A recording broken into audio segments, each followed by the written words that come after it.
This is the footage where I crashed my brand new DJI Neo 2 drone.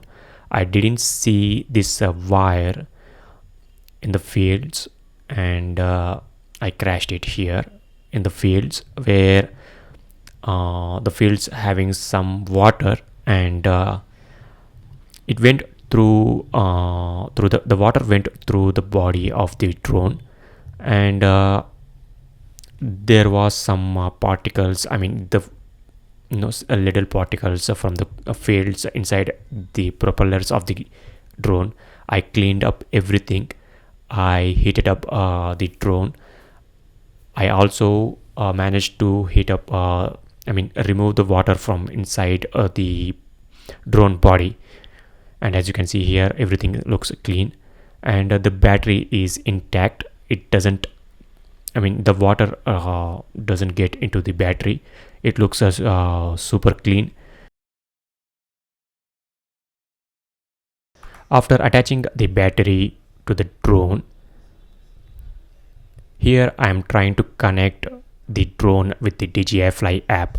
As you can see, the Fly app is detecting the drone without any issue, and it was a successful connection. But the Fly app is showing up these errors.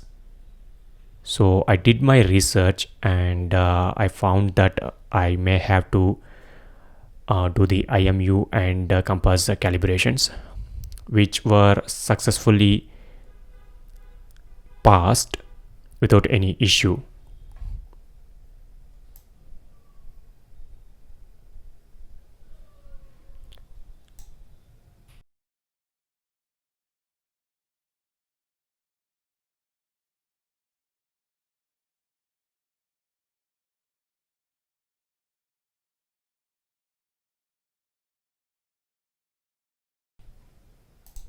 Okay, now after calibration, I reconnect the drone with the Fly app, and as you can see, the gimbal is centering itself no matter the angle of the drone.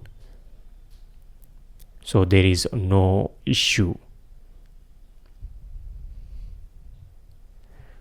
But I'm still having these errors in the Fly app, mainly the vision system calibration error and the Fly Safe database error. Both these errors are not leaving this Fly app. I don't know what to do. If you guys know the solutions, please let me know in the comments. I much appreciate your help. Thank you.